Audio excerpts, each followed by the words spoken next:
yang sempurna. Islamic Relief Malaysia ingin mengajak anda semua untuk memberikan sinar kepada mereka dengan menghulurkan sumbangan melalui kempen My Yatim Care for Orphan. Hubungi 03-8926-3434. Fikir kemanusiaan, fikir Islamic Relief. Assalamualaikum warahmatullahi wabarakatuh. Selamat pagi. Salam Maulid Rasul untuk semua pendengar Radio Institut Kefahaman Islam Malaysia, IKIM, Inspirasi Inforia Islami, kembali menemankan pagi anda. Pian dan juga Hazwan pada waktu ini dah 8.35 minit pagi menerusi Warna Pagi, dan kita nak teruskan lagi pengisian Warna Pagi menerusi rancangan Generasi ya. Maulid Rasul sallallahu alaihi wasallam. Pagi ini kita bawakan satu tajuk yang sangat menarik, model keluarga Rasulullah sallallahu alaihi wasallam, yang mana sahabat-sahabat boleh dengar di radio dan juga boleh tonton di Facebook IKIM FM, dan ustaz kita pun sudah pun bersedia di atas talian, Al-Fadhil Ustaz Fahrul Muhammad Juwai sebagai tetamu kita pagi ini. Assalamualaikum Ustaz. Assalamualaikum Ustaz. Waalaikumsalam warahmatullahi taala wabarakatuh. InsyaAllah. Apa khabar kita? Sihat? Alhamdulillah sihat. Alhamdulillah. Macam mana DJ Sufian dan juga DJ Hazwan ni? Baik. Alhamdulillah sihat. Alhamdulillah. Kita orang seronok sebenarnya dapat jumpa Ustaz Fahrul, walaupun di atas talian Ustaz, tapi kita nak belajar banyaklah tentang tajuk kita hari ini, model keluarga Rasulullah sallallahu alaihi wasallam. Jom kita mula Ustaz, apa yang kita boleh belajar daripada keluarga Rasulullah sallallahu alaihi wasallam? Silakan Ustaz. Assalamualaikum warahmatullahi taala wabarakatuh. Alhamdulillah wa syukurillah wassalatu wassalamu ala Rasulillah wa ala alihi wa sahbihi wa man walah. Rabbi shrahli sadri wa yassirli amri wahlul 'uqdatam min lisani yafqahu qawli. Subhanaka la ilma lana illa ma 'allamtana innaka antal alimul hakim. La haula wala quwata illa billahil aliyil azim. Yang berusaha lagi saya hormati ya, DJ Hazwan dan juga DJ Sufian, teman bicara saya pada pagi ini. Yang dimulakan lagi dihormati tuan-tuan, puan-puan, saudara-saudari, ibu-ibu, bapa-bapa yang menjadi insya-Allah penonton dan pendengar radio dan TV IKIM ya, Facebook IKIM pada pagi ini. Alhamdulillah, syukur kepada Allah Subhanahu Wa Taala kerana dengan izin serta limpah kurnianya, hidayah dan taufiknya kita berada di dalam majlis ilmu. Dan istimewanya hari ini ialah kita menyambut kelahiran Rasulullah sallallahu alaihi wasallam, insan yang paling agung, qudwah hasanah sepanjang zaman. Anehnya Rasulullah sallallahu alaihi wasallam ini kita tidak pernah lihat wajahnya, kita tidak pernah dengar suaranya, kita tidak pernah melihat gerak tubuhnya, tetapi kita sangat mencintainya. Sebab itu kita kata cinta boleh merentasi masa. Cinta boleh merentasi jarak. Walaupun kita tidak pernah bersua muka, tidak pernah mendengar suara, tetapi kita menyatakan cinta kita kepada Rasulullah sallallahu alaihi wasallam. Apabila tiba bulan Maulid Rasul, sebelum kita pergi kepada tajuk kita iaitu model keluarga Rasulullah, kita hendaklah betul-betul pasakkan di dalam ingatan kita, di dalam sanubari kita, dan insya-Allah dalam tindakan dan kerja buat kita 4 perkara, 4S. Yang pertama, bila sebut saja Rasulullah, yang pertama S yang pertama ialah salawat. Salawat kepada baginda Nabi Muhammad sallallahu alaihi wasallam. Yang kedua, kita kena benar-benar menghargai kehadiran Rasulullah SAW datang bersama S yang kedua itu surah, iaitu Al-Quranul Karim. Supaya apabila kita dekat dengan Rasulullah, dekat juga kita dengan Al-Quran, kalamullah. S yang ketiga ialah kita mempelajari sirah Rasulullah sallallahu alaihi wasallam, mengenali lahiriahnya dan mengenali akhlaknya, hingga dengan kenal itu membawa kita kepada cinta pada Rasulullah sallallahu alaihi wasallam. Jadi kita dah ada selawat, kita dah ada surah, dan kita ada sirah, dan yang ketiga mudah-mudahan kita dapat menegakkan S yang keempat iaitu sunnah Rasulullah sallallahu alaihi wasallam dalam kehidupan. Walaupun di akhir zaman ini apabila kita nak tegakkan sunnah ini seperti kita menggenggam bara api, tetapi insya-Allah apabila Rasulullah SAW mengatakan aku cinta, aku cinta, aku cinta, iaitu 3 kali cinta kepada generasi yang tidak melihat Rasulullah tetapi beriman dengan Rasulullah. Jadi inilah yang kita harap pada pagi ini dalam rangka kita bincang tentang model keluarga Rasulullah SAW supaya benar-benar kita cinta, dan bila ada cinta insya-Allah love is a verb. Love is a verb. Love not a word. Maksudnya cinta adalah tindakan. Maka dengan kita bincangkan keluarga Rasulullah SAW, mudah-mudahan saya dan DJ Pian dan DJ Hazwan dan semua yang mengikuti rancangan ini meletakkan azam sungguh-sungguh untuk bertindak atas nama cinta, ya, bukan hanya berkata-kata tentang cinta kepada Rasulullah sallallahu alaihi wasallam. Itu yang pertama. Baik, tentang keluarga ni saya ingin menegaskan dulu justifikasi ataupun kenapa kita bincang tentang keluarga ni penting, ya, sebab Allah Subhanahu Wa Taala mementingkannya. Sebab tu dalam surah Tahrim Allah Subhanahu Wa Taala menegaskan ku anfusakum wa ahlikum nar, selamatkan dirimu dan keluargamu daripada api neraka. Allah tidak tanya, ya, soal organisasi kita, soal masyarakat, soal negara, tetapi apa yang Allah tanya selepas diri kita ialah keluarga kita nak selamatkan daripada api neraka, dan daripada itu kita masuk ke dalam syurga.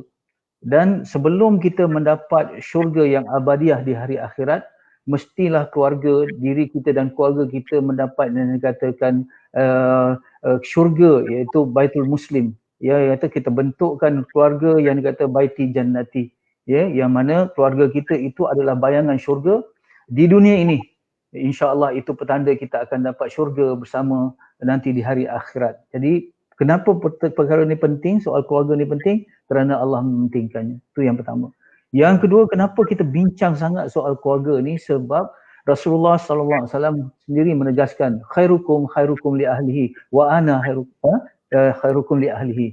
Maksudnya Rasulullah SAW menegaskan bahawa kamu yang terbaik ialah kamu yang terbaik dengan keluarganya dan aku yang terbaik kepada keluargaku. Maksudnya begini, ya, DJ Hazwan dan juga DJ Sufian dan juga sahabat-sahabat yang dikasihi sekalian, ukur ataupun indikator, ya, seorang itu baik ialah baik dengan keluarganya.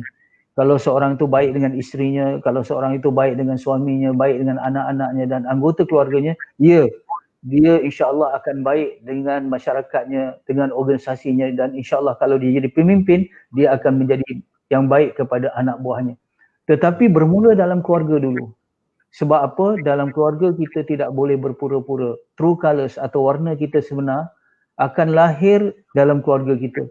Kita tidak boleh berpura-pura, tak mampu lagi bermuka-muka. Kerana apabila dalam satu keluarga di rumah kita, kita jadi diri kita yang sendiri. Jadi kalaulah kita baik dengan keluarga kita di rumah, itu insya-Allah petanda kita baik dalam dalam masyarakat dan dalam organisasi, dalam negara, insya-Allah. Itu ukurnya, ya. Jadi carilah pengiktirafan bahawa kita adalah suami yang baik daripada isteri kita. Kita adalah isteri yang baik. Pengiktirafan itu datang daripada suami kita. Sebab, ya, semakin dekat seorang tu, semakin dia kenal diri kita. Saya ketika bercakap ni, mungkin orang lain tak kenal, tetapi isteri kita lah yang paling kenal kita, betul? Jadi kalau isteri kita kata kita yang baik, memang baik, betul, ya. Jadi berjuanglah untuk itu, insya-Allah. Jadi keluarga ni penting, ya. Sebab itu Rasulullah sallallahu alaihi wasallam ketika berada di kemuncak perjuangan, dan beberapa ketika lagi Rasulullah sallallahu alaihi wasallam akan kembali kepada Allah, Rasulullah SAW memberi khutbah yang terkenal, iaitu khutbah wida. Subhanallah, khutbah wida ini, khutbah yang pengakhiran ini, ketika Islam sudah sampai ke kemuncaknya. Empire Islam ketika itu sudah berbunga-bunga, ya, untuk lebih luas dan lebih berpengaruh seantero dunia. Tetapi anehnya ketika di kemuncak itu Rasulullah berpesan tentang keluarga. Ya, back to basic, kembali kepada teras dan asas. Sebab tu Rasulullah SAW mengingatkan para suami dulu, ya, untuk menyempurnakan hak kepada isteri, dan bagaimana isteri pula diingatkan oleh Rasulullah supaya menyempurnakan hak kepada suaminya. Jadi ingat, ya, dalam khutbah wida Rasulullah mengingatkan soal keluarga. Walaupun Islam sudah di kemuncak di sudut politiknya, di sudut ekonominya, di sudut yang lain, tetapi back to basic, iaitu keluarga itulah yang menjadi teras dan asasnya. Jadi kalau keluarga runtuh, maka segalanya runtuh. Sebab itu Rasulullah mengingatkan soal yang paling penting, first thing first, ya, iaitu soal bukan menuntut hak tetapi menyempurnakan hak, ya, pada dua orang yang paling penting di dalam satu institusi keluarga, iaitu insan yang bernama suami dan insan yang bernama isteri, ya. Jadi sebab itu kalau kita tengok soalan tadi, ya, sebelum saya pergi kepada soalan rumah tangga Rasulullah sebagai model, tetapi kita sebaliknya kita kena rasa takut, rasa bimbang.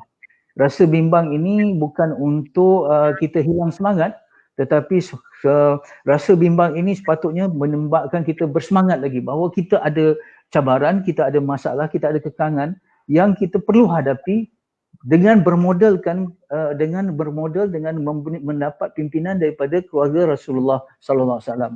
Realitinya yang sangat menyedihkan kita ialah rumah tangga kita ada masalah, rumah tangga umat Islam khususnya di Malaysia memang ada masalah. 80% penceraian ya berlaku di kalangan umat Islam ya. 209 kita tengok 15 minit satu penceraian dan keadaan ini meningkat. Setiap 15 minit satu penceraian. Begitu juga kita tengok bilangan anak tak sah taraf ya. Hampir daripada 2006 sampai 2017 hampir setengah juta, lebih daripada setengah juta anak tak sah taraf ya. Dan itu termasuk juga anak tak sah taraf yang di dalam Islam. Dan dalam tempoh ujian COVID-19 ini, tempoh kuarantin ini, subhanallah kita lihat satu yang mengejutkan ialah kadar penceraian bertambah dan juga kadar keganasan di dalam rumah tangga, penderaan dalam rumah tangga meningkat. Walaupun sepatutnya apabila kita tempoh PKB ni ataupun pergerakan terhad ataupun sebagainya, kita lebih punya ample time ataupun kualiti masa bersama dengan keluarga, tetapi sebaliknya berlaku penceraian. Jadi sebab itu untuk keluar daripada masalah ini Allah sayang. Allah datangkan Rasulullah SAW dan Rasulullah datang dengan model keluarganya sebagai contoh. Saya teringat apa yang dikatakan di dalam usaha kita nak menyelesaikan masalah ataupun usaha kita untuk berjaya. Satu hukum ataupun satu sunatullah untuk kita berjaya, kita kena ikut sikap, karakter ataupun perlakuan orang yang berjaya. Ini kata pakar-pakar motivasi lah. Kalau nak berjaya, ikut saja contoh orang yang berjaya. Subhanallah, lama dahulu Allah Subhanahu Wa Taala telah menegaskan, auzubillahi minasyaitonir rajim, laqad kana lakum fi rasulillahi uswatun hasanah.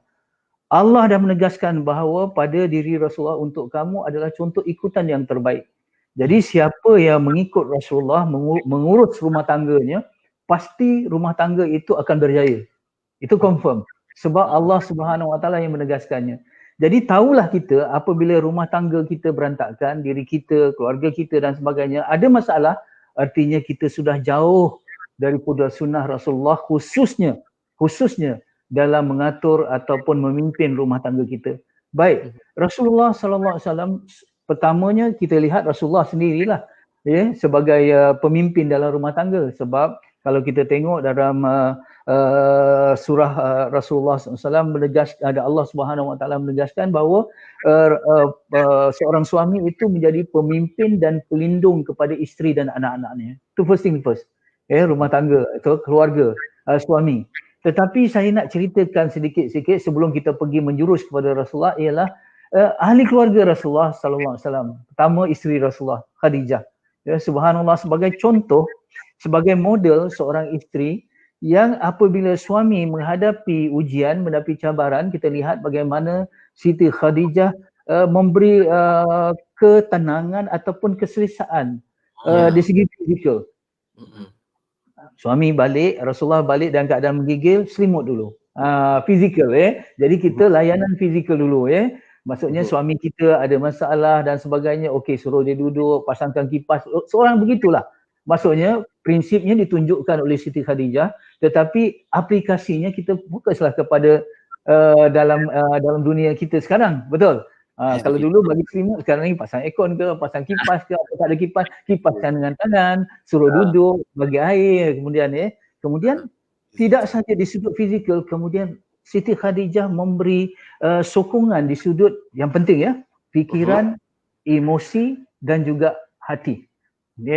Apa yang Siti Khadijah buat waktu itu, radhiyallahu anha ummahatul mukminin, dia bagi tahu kepada Rasulullah, ya Rasulullah, engkau selama ni jalin hubung ikatan keluarga, engkau sangat seorang yang menghormati tetamu, engkau menolong orang yang lemah, engkau memberi makan kepada orang yang kelaparan, engkau tidak mengeji, engkau tidak melakukan kejahatan, engkau baik selama ni. Jadi apa yang berlaku kepada orang yang baik pasti baik. Jadi itu. Ya, jadi kita menjemput track record kebaikan suami kita. Waktu itu supaya suami kita rasa confident, yakin bahawa dalam keadaan aku diuji macam ni ada kebaikan-kebaikan yang diingatkan oleh isteriku supaya aku tidak orang kata tidak rasa memandang buruk, tidak orang kata self sabotaging habit. Kita tidak sabotage diri kita waktu itu. Sebab apa? Kita mendapat dorongan dan dukungan daripada orang yang paling hampir dengan kita. Kemudian tidak sagi dari segi emosi, fikiran, Siti Khadijah memberi jalan keluar. Lepas ni mari kita bertemu dengan Warakah bin Naufal. Dia orang berilmu, dia akan tahu apa yang berlaku kepada dirimu wahai suamiku. Jadi inilah yang kita tengok bagaimana Siti Khadijah dia begitu hebat kerana dia memberi ketenangan dan keselesaan di sudut fizikal, emosi, fikiran dan memberi jalan keluar pada masalah itu rumah tangga. Saya belum nak uraikan Rasulullah. Saya lihat kepada Siti Khadijah dulu. Baik. Yang kedua, kita tengok Siti Aisyah, isteri Rasulullah sallallahu alaihi wasallam. Walaupun beliau ini sangat pemurah. Ya, kita tengok sehingga diberitakan apabila Siti Aisyah nak memberi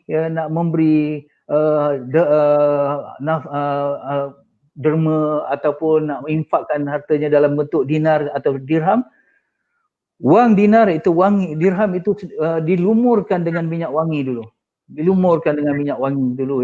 Kemudian dia berikan kepada asnaf ataupun orang yang memerlukan. Bila orang bertanya kenapa dilumurkan dengan minyak wangi, aku ini bukan memberi saja kepada manusia, tetapi aku ingin ini apa yang aku buat ni untuk memberi kepada Allah Subhanahu Wa Taala, dan aku akan memberi sebaik-baik pemberian, sehingga dinar itu pun diwangikan dengan minyak wangi dengan atar.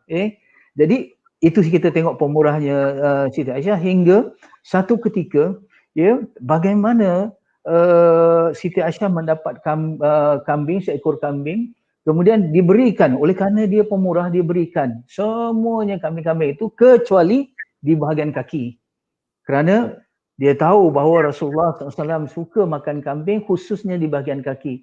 Dan apabila dimasak, bertemu dengan Rasulullah SAW terus memberi komentar. Cuba kita dengar betapa harmoninya rumah tangga ini.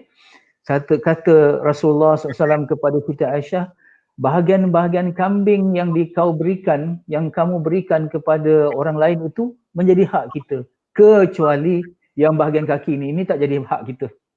Rupa-rupanya hak kita yang sebenar ialah hak yang kita berikan ke jalan Allah Subhanahu Wa Taala.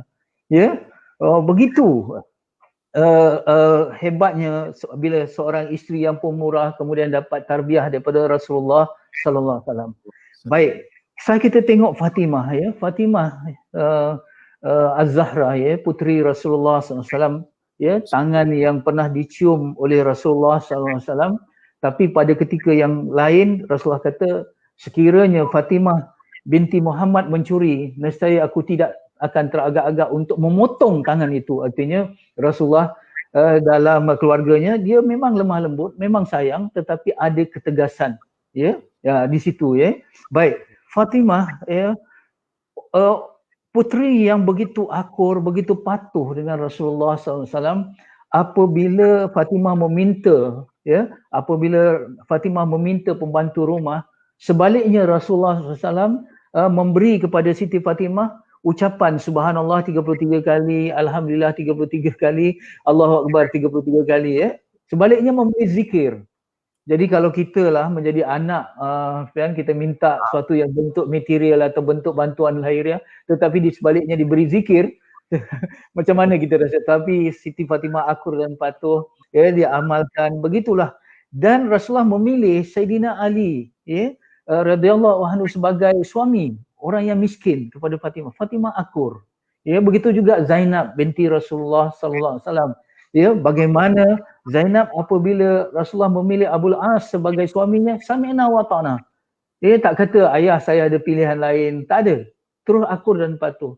Dan ketika diminta meninggalkan suaminya dalam keadaan dia syarat mengandung untuk hijrah, Sayyidah Zainab terus berhijrah dan akhirnya jatuh daripada unta yang dicederakan oleh orang kafir musyrikin waktu itu dan gugur. Jadi itu bagaimana kita lihat puteri-puteri Rasulullah sallallahu alaihi wasallam, keluarga yang begitu hebat, yang menjadikan Allah Subhanahu Wa Taala sebagai center ataupun sebagai pusat tumpuan di dalam rumah tangga itu. Kita lihat DJ Sufian dan Hazwan, kalau kita tengok kalau kita tengok macam tiga segi macam ni, kalau dalam ini dah boleh nampak, semakin suami ataupun ahli keluarga kepada Allah yang Maha Tinggi, maka jarak antara kita akan bertambah dekat. Ini manusia, ini suami, ini isteri. Allah di atas, kita pergi ke atas, Bila makin kita dekat dengan Allah, makin dekat kita sesama kita. Jadi itulah dalam rumah tangga, keakraban itu akan menjadi kita dengan bila kita makin akrab dengan Allah, dua-dua makin akrab, makin rapat, intim hubungan kita sesama kita. Begitu juga Ummu Kalsum dan Ruqayyah, kita tengok, bagaimana kedua-duanya apabila menerima Islam dan ayah memperjuangkan Islam, mereka telah diceraikan kerana mereka kahwin dengan anak Abu Jahal dan Abu Lahab, Ummu Kalsum dan Ruqayyah. Subhanallah, bagaimana hebatnya, kalau kita lah dalam perjuangan ini diuji dengan penceraian. Ini suami isteri masih bercinta, masih berkasih sayang, tetapi apabila mereka diceraikan kerana Allah, kerana Islam, mereka rela dan tega. Mereka tidak pernah protes kepada Rasulullah sallallahu alaihi wasallam. Jadi inilah yang kita lihat, bagaimana rumah tangga ini seluruhnya menjadikan Allah sebagai pusat kecintaan mereka, dan apabila kita mencintai Allah yang satu, mudahlah kita bersatu. Jadi sebab itu kita lihat di dalam rumah tangga hari ini, dia sahabat-sahabat yang dikasihi sekalian, saya ada pengalaman bila berdialog, berforum dan sebagainya, punca penceraian antaranya ialah yang diletakkan di dalam surat khabar kerana salah picit ubat gigi, berebut channel TV, itu semua presenting problem, Real problemnya ialah apabila suami ataupun isteri asal antara mereka ini jauh daripada Allah ataupun kedua-duanya jauh daripada Allah, maka hati mereka walaupun saling mencintai akan berantakan. Sebab saya dah selalu katakan dalam rumah tangga Rasulullah SAW menterjemahkan apa yang selalu kita katakan, untuk satukan kayu dengan kayu kita gunakan paku, untuk satukan batu dengan batu kita gunakan simen, tetapi untuk satukan dua hati ialah apabila sama-sama mencintai ilahi, mencintai Allah Subhanahu Wa Taala. Jadi itu yang kita lihat. Jadi bila dalam forum-forum itu apa yang terjadi, sahabat-sahabat yang dikasihi sekalian, saudara-saudari pendengar dan penonton, punca penceraian bila ditengok, satu, tidak solat. Yang kedua, tidak bayar zakat. Subhanallah. Jadi kita lihat di sini ada masalah. Apabila kita dengan Allah ada masalah, maka kita dengan rumah tangga kita pun pasti ada masalah. Khususnya bagi suami, minta maaf, saya ingin berpesan satu kata-kata daripada ahli sufi. Aku tahu bahawa aku ada masalah dengan Allah. Bila aku tahu aku ada masalah dengan Allah ataupun hubunganku dengan Allah terganggu kerana dosa ke apa, melalui dua perkara. Pertama, kenderaanku merosak, yang kedua, isteriku meragam. Dua ni, Jadi mereka apabila ada je masalah dengan isteri ataupun masalah dengan suami, ataupun ada masalah di sudut kenderaan ke ataupun perkara-perkara yang lain, perkara-perkara keuangan ke atau sebagainya, ini orang kata satu wake up call untuk mereka memperbaiki hubungan dengan Allah Subhanahu Wa Taala. Jadi inilah yang kita lihat rumah tangga Rasulullah sallallahu alaihi wasallam, modelnya ialah menjadikan Allah cinta nombor satu. Cinta nombor satu. Ini hierarki dalam cinta kita. Kalau cinta seorang lelaki, nombor satu Allah, yang kedua Rasulullah, yang ketiga ialah ibu bapa. Bagi cinta pada seorang isteri, seorang wanita, pertama cinta Allah, yang kedua cinta Rasulullah, yang ketiga cinta suami. Tetapi kadang-kadang hierarki cinta isteri macam mana? Yang pertama suami, yang kedua suami, ketiga suami. Jadi itu ada masalah. Jadi perlu disusun hierarki cinta itu, meletakkan cinta Allah yang paling tinggi, dan cinta Rasulullah sallallahu alaihi wasallam itu yang nombor dua, kerana cinta Allah itu adalah tujuan, cinta Rasulullah adalah jalan. Tidak akan sampai kepada tujuan tanpa melalui jalannya, insya-Allah. Itu sebagai mukadimah ya.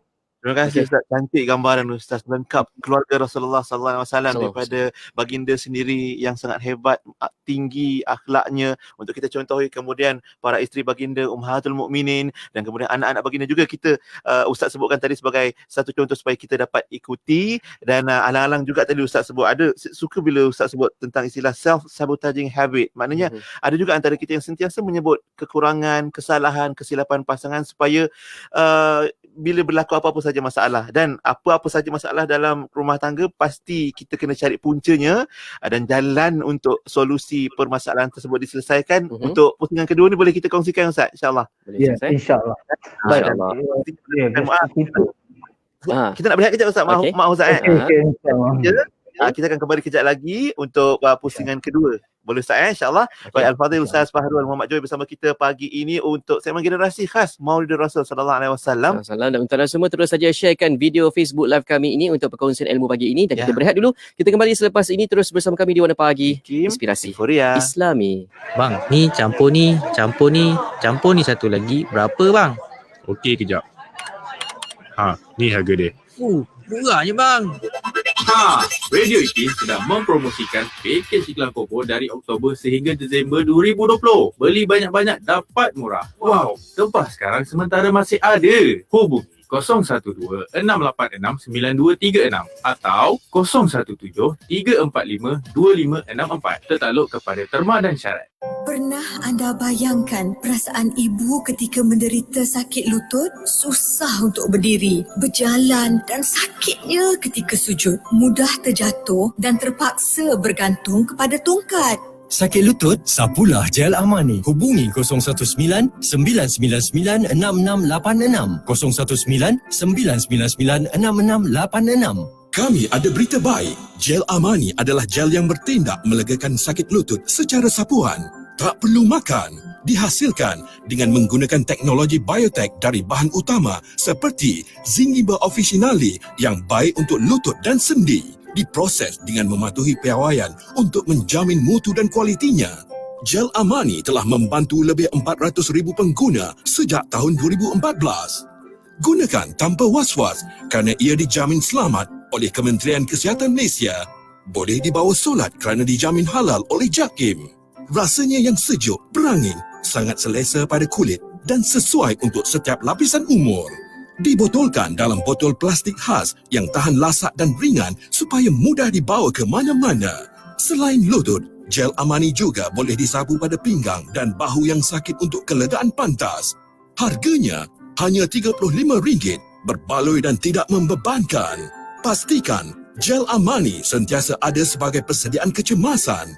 Dapatkan di kedai-kedai jamu dan ejen-ejen online yang berhampiran dengan anda atau WhatsApp 019-999-6686 untuk maklumat lanjut.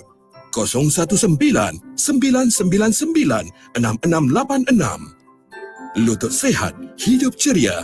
Gel Amani menceriakan lutut setiap insan. Iklan ini diluluskan oleh Lembaga Iklan Ubat.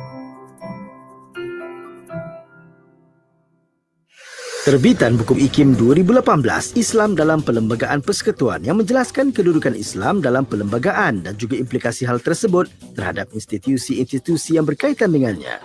Fokus utama buku ini ialah implikasi kepada perkara 3 Perlembagaan Persekutuan yang mengisytiharkan Islam sebagai agama bagi persekutuan dan juga menjuruskan penelitian kepada peruntukan-peruntukan lain dalam perlembagaan yang turut mengesahkan dan menjamin kedudukan Islam tersebut. Dapatkannya di www.ikimniaga.my. Hubungi Unit Pembangunan Ekonomi dan Pemasaran di talian 03-6204-6389 atau 6204-6388.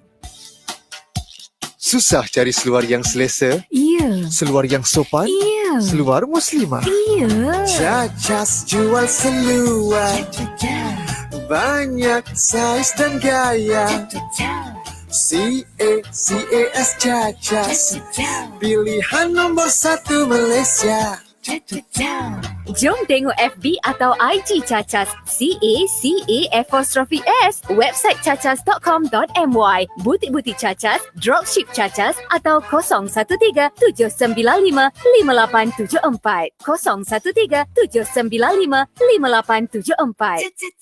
Sah. Apa sah? Nuraisa lah. Kenapa? Nuraisa produk makeup mesra wudu. Nuraisa yang bantu bimbing suri rumah untuk berniaga tu.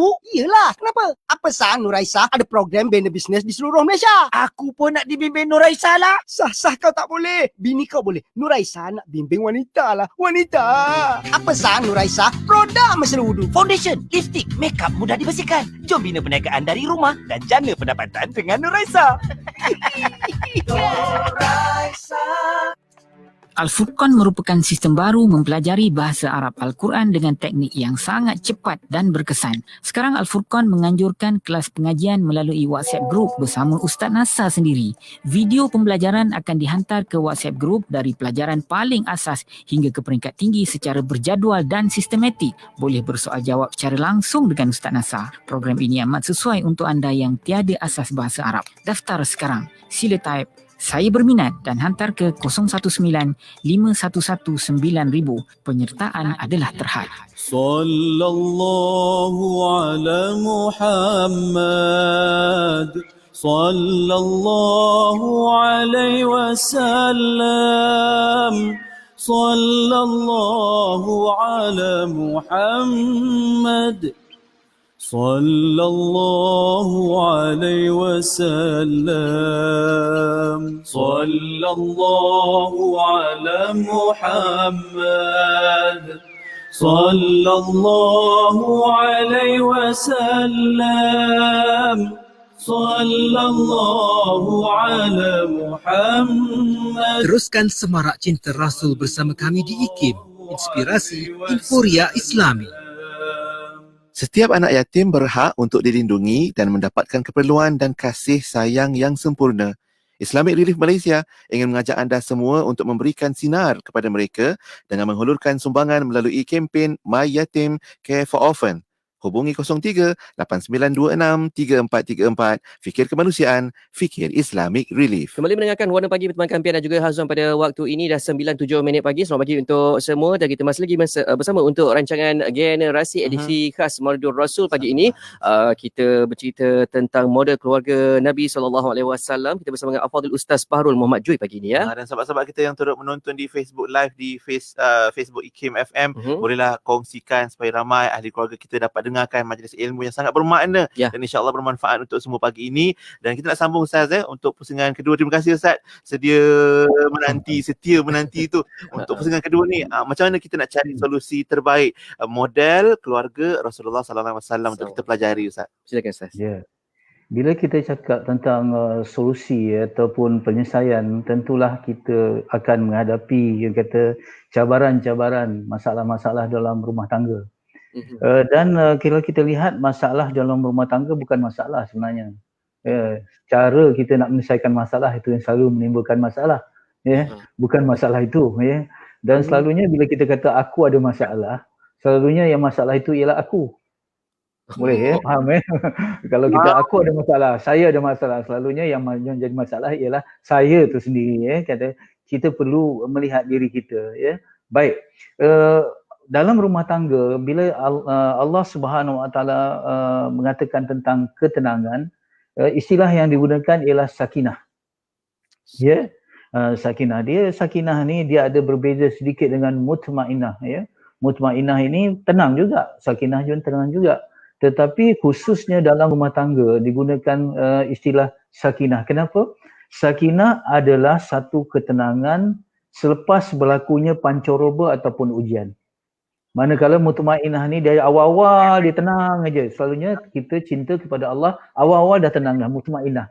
Tetapi bila kita katakan sakinah, dia ada ujian, dia ada gelombang dulu macam kapal Bila dia dah ada masalah, bila dia ada badai, kemudian ada ombak yang melambung kapal itu, kemudian tenang. Itu dengan sakinah. Iaitu bila ada ujian. Jadi begitu juga dalam rumah tangga kita ni, mesti dia ada ujian. Dan mesti ada masalah. Cuma kita untuk positif kita kata ujian lah, bukan masalah. Supaya bila kita kata masalah itu artinya dia macam seolah-olah membebankan, tetapi kita ujian, kita nak menghadapi, kita nak tangani insya-Allah Baik. Pertamanya apabila kita ada kita dikatakan rumah tangga ini kita membina masjid. kita membina masjid. Selalunya rumah tangga ni membina masjid. Masjid itu dia perkataan sujud. Sujud itu hanya kepada Allah. Wasjud waqtarib. Jadi itulah pangkal perhubungan kita, iaitu kita menjadi halal antara suami isteri, dihalalkan atas lafaz nikah, akad nikah yang atas nama Allah Subhanahu Wa Taala. Itulah pangkal perkahwinan kita. Sebab itu apabila kita ada masalah di pertengahan jalan, baliklah ke pangkal jalan. Balik kepada pangkal pertemuan gitu. Jadi bila kita ada masalah, pertama kita rujuk kepada tiga perkara. Tiga perkara ni. Rujuk yang pertama, di mana Allah dalam rumah tangga? Ini soal akidah dulu. Soal akidah. Di mana Allah dalam rumah tangga kita? Apakah Allah masih menjadi tumpuan kita? Mana yang dikatakan solat atau silah hubungan kita dengan Allah, apakah sudah longgar ataupun sudah longlai dalam rumah tangga kita? Bagaimana kalamullah Al-Quran di dalam rumah tangga kita? Ya. Jadi kita lihat soal-soal yang berkaitan dengan Allah dulu yang kita kena cek. Ya. Kerana masalah yang saya katakan tadi mungkin jadi presenting problem saja. Ya, kita bermasam muka dengan isteri, kita ada masalah dengan isteri dan sebagainya. Mungkin kerana hati kita banyak melakukan dosa. Apabila manusia banyak melakukan dosa, Rasulullah SAW menegaskan dosa itu suatu meresahkan hati. Jadi bila hati kita resah, hati kita gelisah, kita mudah tersinggung. Ya, jadi sikit saja isteri kita buat masalah, sikit saja suami kita masalah, oleh kerana dosa tu dah ada dalam hati kita, dengan Allah tu dah ada, maka waktu itu mudah saja kita terguris. Sebenarnya hati itu dah sakit dengan Allah, mudah disakiti dan menyakiti hati orang lain. Itu akidah kita dulu, iman kita dulu, kita kena tengok betul-betul. Jadi cek yang pertama, hati kita dengan Allah macam mana, itu rumah tangga kita, apakah Allah tu menjadi tumpuan ataupun ikatan yang pertama. Itu satu. Yang kedua, kita cek balik syariat. Syariat dalam rumah tangga kita. Syariat ini ialah peraturan-peraturan Allah yang wajib, yang halal, yang haram, yang sunat, yang makruh, yang harus. Ya. Apakah syariat ini menjadi term of reference dalam rumah tangga kita? Menjadi rujukan bersama. Kalau ada masalah antara suami isteri, ya, kita rujuk kepada syariat. Pandangan mana yang paling dekat dengan syariat? Pandangan mana yang paling tepat dengan syariat? Ya, isteri ada pandangan, suami ada pandangan. Okay? Jadi dua pandangan ini kadang-kadang wujudnya perbezaan. Bila ada perbezaan, okey, kita rujuk pada syariat. Ya, syariat itu hukum akam Allah lah. Ya, dalam bab ini mana pandangan yang lebih tepat? Sekiranya pandangan suami yang tepat, maka isteri kena patuh. Sekiranya pandangan isteri yang tepat, suami kena ikut. Kerana waktu itu bukan dia kena queen control, tetapi dia sebenarnya sudah menyetujui pandangan isterinya yang telah dirujuk oleh syariat. Jadi syariat ini adalah rujukan. Macam kita tengok ya, lampu isyarat di jalan raya kan. Kalau sini merah, sini berhenti, yang sana hijau berjalan. Jadi tak berlaku pertembungan. Tetapi sekarang ke sana tak ada lampu isyarat, sini bertembunglah berlaku. Jadi dalam hubungan suami isteri itu kena kita tengok yang mana lebih tepat pandangannya dengan syariat. Jadi syariat juga mengatur. Yang ini yang paling penting ya. Pada suami, ukuran kewibawaannya ialah pada tanggungjawab memberi nafkah lahir ataupun batin. Lahiriahnya ialah soal makan minum, pakaian, keperluan hidup dan sebagainya. Begitu juga nafkah batinnya bersama dengan isteri ataupun nafkah batin juga termasuk tarbiyah ataupun didikan dengan isteri. Okey. Jadi suami itu dia punya peranan. Itu dia punya job spec dia. Isteri pula yang mana yang paling utama sebagai seorang isteri ialah ketaatan dan kesetiaan. Tadi suami tanggungjawab. Ya, okay. Dari isteri pula ketaatan dan tanggungjawab. Dia mesti sami'na wa ta'na kepada suaminya selagi suaminya, arahan suami itu tidak menyalahi syariat, contoh. Ya. Kemudian dia dia menjaga maruah suaminya, menjaga maruah dirinya dan menjaga harta keluarganya. Ya. Dia tidak dia tidak menceritakan aib ataupun perkara-perkara yang boleh merosakkan hubungan antara suami isteri kepada orang lain, contoh, kecuali pada qadi dan hakim, contoh. Jangan membawa orang ketiga, sama ada di dalam pergaulan fizikal yang jelas ataupun melalui sekarang ni alam maya, through WhatsApp, Facebook dan sebagainya. Ya, kita tak boleh, kena jaga. Suami itu mesti menjadi lelaki nombor satu dalam hidup kita bagi isteri. Kesetiaan dan ketaatannya itu yang dijaga. Pada suami tanggungjawab dan juga peranannya untuk memberi nafkah lahir dan batin tadi. Jadi syariat kena lihat itu. Ya. Jadi yang ketiga, kita tengok soal-soal adab dan akhlak. Tadi kalau akidah umpama akar, syariat untuk batang ataupun dahan, akhlak ni umpama daun dan buah. Kita kena tengok bagaimana adab antara suami kepada isteri, isteri kepada suami dan sebagainya. Bagaimana kita bergaulan dengan kelembutan. Kerana petanda satu keluarga itu nak diberikan banyak kebaikan pada Allah adalah diberi kelembutan, ulfah. Kalau seorang nak diberikan kebaikan, Allah bagi dia yufaqihu fiddin. Kalau suatu ummah tu nak diberi kebaikan, Allah dia berikan ummah itu pemimpin yang bertakwa. Tetapi kalau Allah nak beri kebaikan kepada satu keluarga, Allah berikan kelembutan pada keluarga itu. Ya, kelembutan dalam arti kata kita membuat semua tindakan kita berasaskan kasih sayang. Ya, ingat kita kata fokus kita di dalam adab ini adalah fokuskan kepada memberi, bukan untuk menerima. Sekali lagi saya tegaskan, dalam rumah tangga fokuskan untuk memberi, bukan menerima. Ya, dan orang yang boleh fokus kepada memberi ialah orang yang ada kasih sayang. Sebab bagi orang yang ada kasih sayang, memberi lebih gembira daripada menerima. Jadi mereka memberi. Artinya mereka nak menunaikan tanggungjawab. Artinya kalau dia berdepan dengan isterinya, dia menjadi pemberi yang baik. Dia menjadi pendengar yang baik. Sebab lend me your ears kan. Kita bagi telinga kita pada isteri. Bukan bagi telinga saja, bagi mata dengan hati. Bila kita mendengar, bukan saja just hearing but listening. Dengan mata, dengan telinga dan hati. Kita memberi. Ya, subhanallah, kita memberi perhatian, memberi penghargaan kepada isteri kita. Ataupun begitu juga isteri memberi penghargaan. Jadi kalau kita fokus untuk menunaikan hak, insya-Allah kita rumah tangga tu akan aman. Bukan, tapi sekarang ni terjadi berantakan dalam rumah tangga ialah kita fokus kepada menuntut hak, bukan untuk menyempurnakan hak. Kita tidak fokus kepada peranan, tetapi kita fokus kepada apa? Kepada nak menuntut hak.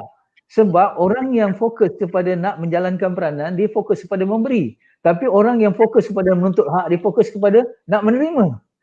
Subhanallah, saya katakan hanya orang yang ada kasih sayang saja boleh fokus memberi. Dan kasih sayang kepada manusia berteraskan cinta kita kepada Allah. Balik. Itulah yang berlaku pada rumah tangga Rasulullah. Kenapa Rasulullah boleh tega dan sabar mendengar cerita-cerita daripada Siti Aisyah. Satu-satu cerita, 12 orang suami satu malam. Cerita begini, cerita macam ni, jadi telinga dia. Sebab bila kita cinta kepada Allah, kita akan intim dengan manusia. Yang menyebabkan kita gagal menjadi pendengar ialah ego. Ego tu apa? Tak rasa kebesaran Allah, rasa kebesaran diri. Bila rasa kebesaran diri, satu, memandang hina orang lain. Jadi bila kita dah memandang rendah kepada orang lain, kita tidak katalah dalam konteks ini kita memandang hina pada isteri kita, tetapi kita memandang pandangan isteri kita tu pandangan yang rendah. Tidak. Rasulullah SAW menerima pandangan daripada isterinya. Ya, dalam banyak peristiwa Rasulullah SAW mendengar pandangan daripada Sayyidah Zainab, daripada Siti Aisyah, daripada Siti Khadijah. Ya, subhanallah, kita akan nampak bagaimana kalau seorang itu fokus kepada untuk memberi dan memberi itu datang daripada kasih sayang, dan kasih sayang datang iman kepada Allah, subhanallah, rumah tangga itu insya-Allah akan tenang. Dan satu yang perlu sekali ialah memberi maaf. Ya, memberi maaf. Ya, jadi Rasulullah sallallahu alaihi wasallam memberi maaf ketika Siti Aisyah memecahkan bekas makanan yang diberikan oleh Sayyidatina Zainab, contohnya, pecahkan, ya, depan para sahabat yang lain. Kalau kita drop my water face lah, ya, kalau kita kata. Tapi tidak Rasulullah hanya mengulas, ibu kamu sedang marah. Ibu kamu sedang marah. Dia iktiraf perasaan isterinya. Ibu kamu sedang marah. Tetapi ketegasan ada. Rasulullah meminta Siti Aisyah ganti balik bekas yang dipecahkan itu kepada Sayyidatina Zainab. Jadi bertunjuk kasih sayang juga, tetapi dengan ketegasan. Jadi dalam rumah tangga kita, ya, saya tidak mau bagi tips-tips yang lebih terperinci. Contohnya, ya, kita kena jaga solat berjemaah dalam rumah tangga, ya, pada lelaki solat di masjid, ataupun pada wanita kena salat awal waktu dan sebagainya, jaga hubungan kita dengan Allah, jaga kita dengan Al-Quran, jadi kita dengan zikir, insya-Allah ya, maksudnya ada sedikit-sedikit pergeseran tu pasti, tetapi mudah didamaikan. Ya. Kalau tidak, berebut channel TV boleh bergaduh. Cara nak picit ubat gigi jadi bergaduh. Sebab apa? Bila ini yang kata hati kecil. Bila hati kecil, hati tisu, ya, bila tidak ada Allah yang maha besar dalam hati itu, dia hati itu tidak kukuh. Sebab itu selalu dalam hidup kita jangan minta hidup yang mudah, tapi minta hati yang tabah untuk menghadapi kehidupan itu, dan hati yang tabah bila ada Allah Subhanahu Wa Taala dalam hati itu. Pokok pangkalnya sekarang ini, rumah tangga kita teruji kerana pertama, kita jadi iman sebagai pengukuhan, yang kedua tidak menjadikan syariat sebagai sumber rujukan dalam menghadapi pertikaian, dan yang ketiga kita tidak budayakan akhlak dan adab di dalam rumah tangga kita. Ya, jadi subhanallah, sebab itu akhlak dan adab ni, contoh bagi salam kalau nak masuk rumah, minta izin. Rasulullah SAW nak bangun malam pun minta izin kepada, bukan minta izin, memberitahu. Dah bersentuh kulit dengan Siti Aisyah, Rasulullah bagi tahu dia nak bangun. Subhanallah, ya. Sebab itu kita dalam rumah tangga ni, kelembutan ni penting. Kelembutan ini sangat penting dalam rumah tangga kita, insya-Allah. Tu. Subhanallah, terima kasih Ustaz. Itu gambaran, dan kelembutan itu juga adalah antara anugerah yang Allah Ta'ala kurniakan Ustaz ya, kepada kita sekeluarga bila mana kita ada Allah Ta'ala dalam hati kita Ustaz ya. Dan mungkin Ustaz kita boleh kembangkan sikit lagi perbincangan kita bila cerita tentang dalam rumah tangga, bukan sekadar ada pasangan suami dan isteri. Macam mana pula kalau kita boleh jadikan keluarga Rasulullah sallallahu alaihi wasallam sebagai model untuk kita semua dalam untuk anak-anak ataupun generasi muda, remaja. Mungkin ada cara juga yang boleh kita turunkan pada anak-anak kita juga Ustaz sikit. Ya, anak-anak ni penting. Kalau kita tengok anak-anak ni peringkat awal 6 tahun yang awal itu ialah 7 tahun yang awal kita era kita menerapkan kasih sayang. Ya, bagaimana anak-anak ini Rasulullah SAW menghadapi cucundanya, Sayyidina Hasan dan Sayyidina Husin ya, baginda Rasulullah SAW mengiktiraf ya, budak-budak ni suka bermain. Sebab itu peringkat awal penanaman pendidikan pada anak-anak ialah inputnya kasih sayang, kaedahnya ialah bermain dan bergurau. Jadi Rasulullah SAW banyak bermain dan bergurau. Waktu itu bukan masanya lagi untuk do's and don'ts. Maksudnya kita kena, kalau dia buat satu yang benar ni, kita alihkan begini. Kalau kita tak ada kata kita maksudnya supaya anak-anak itu dalam tempoh yang ni, yang dikatakan kalau dalam sebuah bangunan tu awal-awal tu ialah filing ya. Kita piling tu ialah dia punya bahannya ialah kasih sayang, kaedahnya bermain dan bergurau. Jadi Rasulullah boleh jadi seorang rasul cuba bayangkan, boleh jadi macam kuda tunggangan kepada cucu-cucunya ya, subhanallah ya. Rasulullah SAW seorang yang sujudnya lama, tapi ada ketika-ketika yang lain Rasulullah sujud lama bukan kerana baginda nak sujud lama, tetapi kerana ada cucunya atas tengkuknya. Ya, subhanallah ini ya.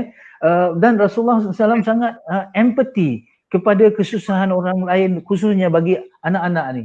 Rasulullah satu ketika sembahyang nak baca surah yang panjang, dan Rasulullah sangat khusyuk dalam sembahyang. Tapi bila dengar budak menangis, Rasulullah memendekkan bacaan kerana mesti ibu tu sedang risau tentang anak yang menangis.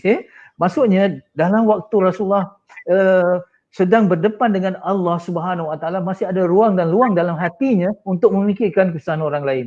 Sebab tu dia kata akrab dengan Allah ialah menyebabkan kita intim dengan manusia. Ya, subhanallah ini ya. Kalau kita tengok begitu juga dalam peringkat 7 tahun yang kedua ialah peringkat mendisiplinkan. Ya, sebab itu diceritakan bagaimana Rasulullah SAW mendidik Abbas supaya Ibnu Abbas bagaimana dia Abdullah bin Abbas supaya dia dalam satu solat itu Rasulullah SAW suruh dia solat betul kemudian Rasul ingatkan supaya takut kepada jaga Allah, nanti Allah jaga dia. Ini dalam sirah kita lihat bagaimana Rasulullah SAW pada peringkat kedua Rasulullah dah jaga, subhanallah, dah jaga akhlak ataupun soal adab. Yang ini boleh, yang ini tak boleh. Dan satu ketika seorang sahabat yang peringkat dah kanak-kanak 7 tahun ke atas, bila dia tengok muka wanita, Rasulullah palingkan muka tu. Dia letakkan muka dia dengan kaki, palingkan tempat lain. Begitu ya. Jadi dah ada kaedah-kaedah yang itu. Ketegasan ada tetapi bukan keras. Ya. Lemah lembut ada tetapi bukan lemah. Ya, ini penting ya, supaya peringkat yang kedua itu syariat itu sudah ditegakkan. Jadi jangan kita ni sayang di fasa yang pertama, 7 tahun yang pertama itu kita bawa berlebih-lebih sampai kita tidak betul-betul menanam do's and don'ts ataupun adab disiplin pada peringkat yang kedua. Dan peringkat yang ketiga dah bersahabat dah. Rasulullah SAW dah bersahabat dengan anak-anak ya. Dah waktu itu Rasulullah SAW dah mengiktiraf ya, anak-anak punya pandangan ya, anak-anak punya pendapat dan sebagainya. Jadi ini penting dalam hidup.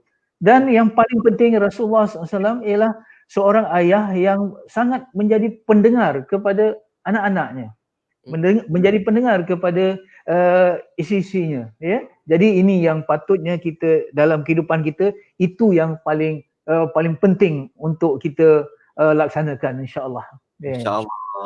Ustaz rasa macam tak cukup masa, macam nak kena dengar lagi banyak nasihat dan pesanan daripada Ustaz Fahrul pagi ni untuk generasi. Tajuk kita hari ni model keluarga Rasulullah sallallahu alaihi wasallam.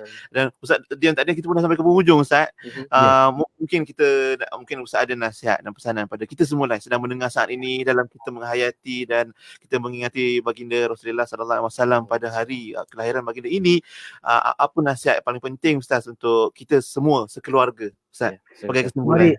Marilah kita tegakkan 4 perkara tadi. Yang pertama selawat, yang kedua surah, yang ketiga sirah, yang keempat sunnah, bermula daripada rumah tangga. Ya, kejayaan Rasulullah memimpin ummah bermula dengan kejayaan Rasulullah memimpin orang rumah. Ya, sekiranya kita tidak berjaya memimpin orang rumah, jangan cakap untuk kita dapat memimpin ummah ya. Sebab ya Rasulullah sallallahu alaihi wasallam berjaya dalam memimpin rumah tangga. Satu medan yang kecil tetapi mempunyai peranan yang sangat besar dalam kehidupan. Sebab itu Allah Subhanahu Wa Taala sendiri, ku anfusakum wa alaikum nara, yang awal saya katakan tadi, dan ketika berada di puncak ketika Rasulullah nak meninggalkan kita dalam khutbah wida, Rasulullah berpesan tentang ya bagaimana suami harus menunaikan haknya kepada isteri dan bagaimana isteri seharusnya menjaga ya hak suaminya di dalam sebuah rumah tangga.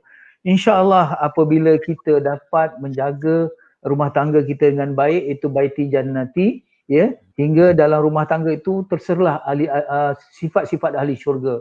Ahli syurga itu kata-katanya lemah lembut, sering memberi salam ya, dalam rumah tangga itu ada Al-Quran, ada solat, dibudayakan sedekah, hablum minallah hablum minannas, solat berjemaah, makan berjemaah dan sebagainya. Maka baiti jannati ini adalah petunjuk kita akan dapat masuk ke dalam syurga bersama-sama dengan keluarga kita. Jadi insya-Allah bermulalah dengan diri, kemudian kepada keluarga, kemudian bawa kepada masyarakat, masyarakat akan membawa negara dan akhirnya kita akan aman di seluruh dunia. Sebab itu dikatakan bagaimana nak lahirkan dunia yang lebih aman, baliklah ke rumah masing-masing dan sayangilah keluarga kita, insya-Allah. Apabila ada keluarga yang baik, insya-Allah dunia akan menjadi lebih aman. Sekian, insya-Allah. Subhanallah. Sudah, marilah sama-sama kita bina syurga di dalam rumah baiti jannati. Moga-moga nanti di syurga kita bina rumah di sana pula dan duduk bersama keluarga kita Ustaz. InsyaAllah Ustaz. Untuk hari ini terima kasih banyak-banyak kepada Al-Fadhil Ustaz Fahrul Muhammad Joy, guru kita yang mengajarkan kita hari ini, berkongsi ilmu yang bermanfaat terbaik untuk segmen generasi khas Maulidur Rasul sallallahu alaihi wasallam. Kita doakan juga semoga Allah sentiasa pelihara Ustaz, sentiasa sihat walafiat Ustaz untuk kongsikan banyak ilmu dan kami dapat memanfaatkannya insya-Allah. Jumpa lagi Ustaz insya-Allah. Jumpa Ustaz. Assalamualaikum Ustaz. Assalamualaikum. Assalamualaikum warahmatullahi taala wabarakatuh. Terima kasih. Sama-sama Ustaz. Alhamdulillah, itu dia sahabat-sahabat sekalian, dan terima kasih juga yang mendengar dan menonton di Facebook Live. Kita harap boleh sebar-sebarkan lagi video ni supaya ramai lagi dapat mengutip mutiara-mutiara kata yang saya rasa macam bertaburan. Kita yang kena kutip ni supaya dapat memanfaatkan apa yang disampaikan oleh Al-Fadhil Ustaz Fahrul sebentar tadi. Ya, saya tertarik juga dengan satu perkongsian daripada sahabat kita ni, Nurhayati Muhammad Yahya, katanya satukan kayu, gunakan paku, satukan batu, gunakan simen, satukan dua hati suami dan isteri dan juga keluarga, kembali kepada Allah Subhanahu Wa Taala ya. Antara yang Ustaz Fahrul tekankan dalam segmen kita hari ini. Baik, kita nak berehat seketika sahabat-sahabat sekalian, jangan ke mana-mana, terus setia bersama kami. Kita ada segmen Bicara Halal sebentar lagi yang akan dibawakan, nak cerita pula tentang halal haram dalam kerjaya. Ya, apakah pencerahannya? Nantikan saja.